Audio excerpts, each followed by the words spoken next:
Wizkid, the untold story behind the boy from Surulere who conquered the world. In 2021, he became the first African artist to sell out the O2 Arena in London. Not once, but twice. His song Essence became the first Afrobeats track to crack the Billboard Hot 100 Top 10. He has collaborated with Beyonce, Drake, and Justin Bieber. From a tiny room in Surulere, one of Lagos' most densely packed neighborhoods, Ayodeji Ibrahim Balogun rose to become the most globally recognized African music artist of his generation. But the story of how he got there, the sacrifices, the battles, the controversies, and the things he left behind on that journey, that story has never been fully told. Until tonight.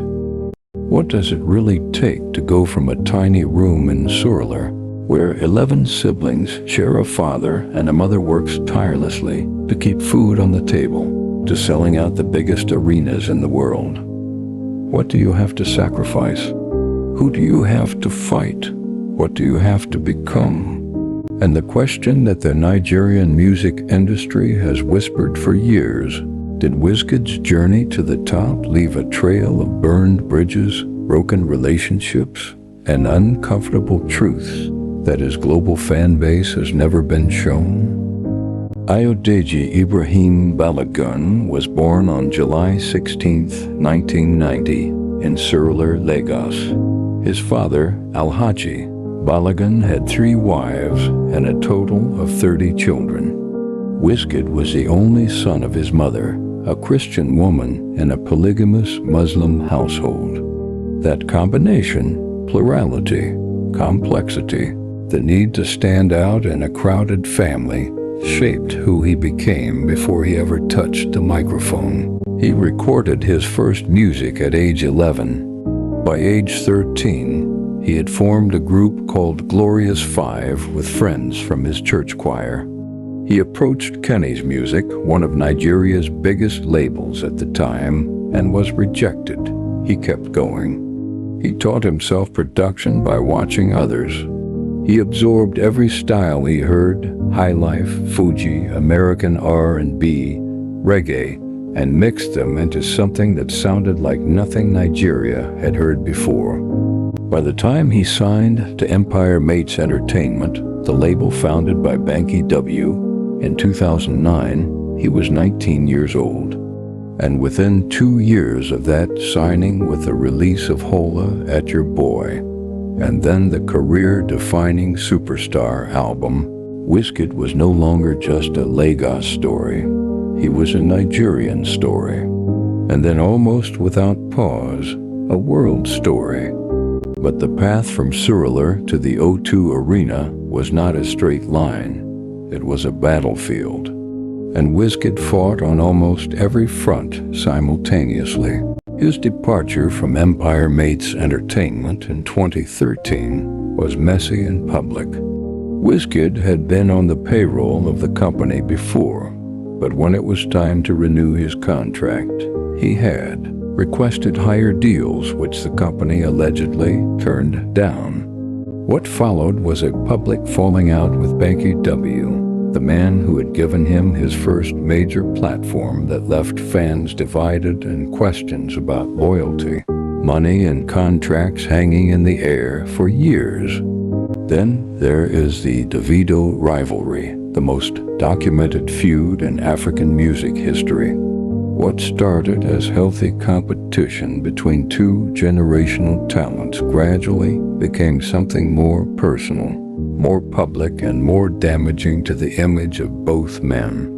In 2024, Wizkid ignited a chorus of condemnation when he referred to Don Jazzy, the Mavin Records boss, as an influencer, and taunted Davido with a video of him on his knees pleading and crying. He also took shots at Davido's family, including his uncle Ademola Adeleke, who serves as the governor of Osun State. The Nigerian public, who had long hoped both artists would represent their country with dignity on the world stage, watched in dismay as two of Africa's biggest stars traded insults on social media like strangers. The feud raised a question that many Nigerian music fans have been reluctant to ask. When does healthy competition become something that ultimately diminishes everyone involved? Perhaps the most personal and most discussed aspect of Wizkid's story outside his music is the story of his children. He has 3 sons by 3 different women: Baliwe Taif with Sola Agadugu, Ayodeji Jr. with Benta Diallo, and Zion with Lauren Yarejawi, formerly of the American group Fifth Harmony. Each of these relationships has played out partially or entirely in public, and each has generated its own controversy. Sola Ogadugu, the mother of his first son, has spoken publicly and painfully on multiple occasions about her experience as the mother of Wizkid's child, about the absence, about the silence, about what it means to raise a child alone while their father is one of the most celebrated men in the world. These are not anonymous allegations. They are the documented public statements of women who made the choice to speak, and they paint a picture of a man whose extraordinary gift for connecting with millions has sometimes coexisted uncomfortably with an inability to sustain connection with the individuals closest to him. That is not unique to Wizkid, but it is part of his story, and it deserves to be told. Here is the twist that makes the Wizkid story genuinely extraordinary. Everything that could have stopped him didn't. The label dispute didn't stop him. The feuds didn't stop him. The paternity controversies didn't stop him.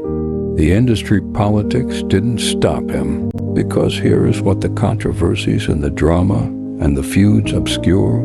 Wizkid is genuinely, undeniably, historically great at what he does.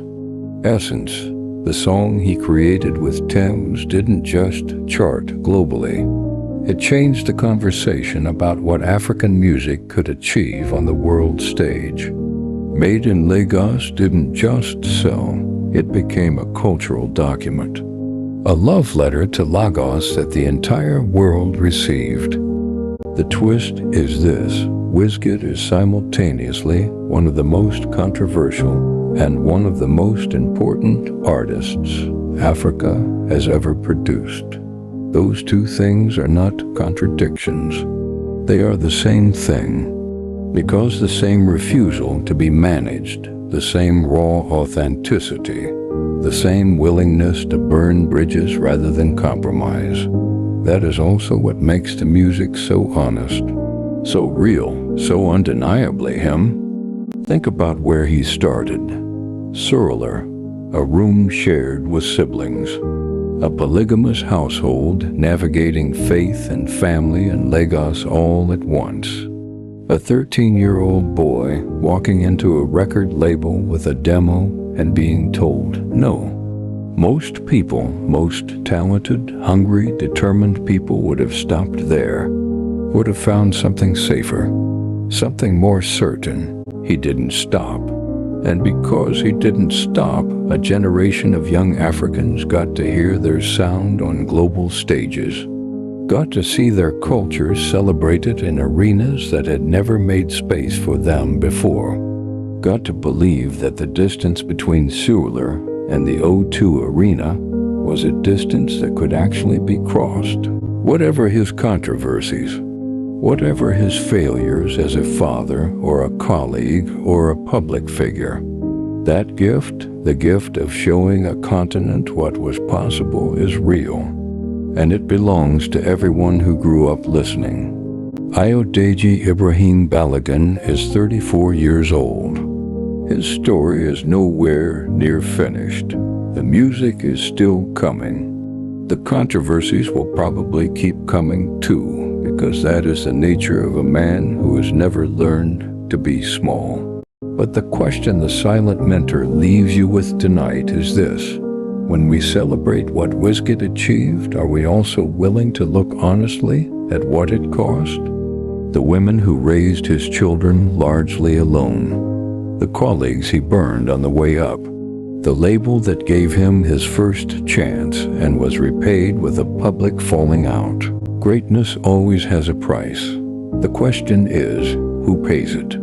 And is it always their great man himself? The silent mentor, because history whispers.